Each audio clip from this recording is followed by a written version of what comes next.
Le conflit entre Carole Delga et l'élu Front National Emmanuel Crène se poursuit au tribunal aujourd'hui. La présidente PS de la région Occitanie est poursuivie devant la justice pour diffamation. Le frontiste lautois dit avoir été agressé verbalement en séance plénière.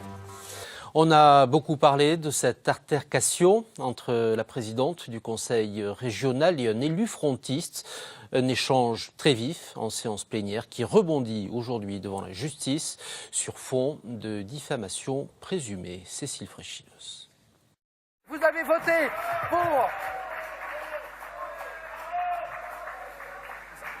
3 février dernier, en pleine session plénière de la région, Carole Delga tente d'arracher le micro d'Emmanuel Crène.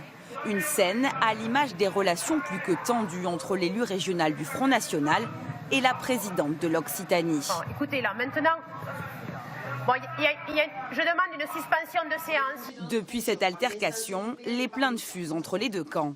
La première a été déposée par Carole Delga pour menace de mort. Quelques jours après l'incident autour du micro, la présidente socialiste a reçu un mail violent via le site de la région. Honte à Carole Delga qui ose enlever le micro à un élu FN.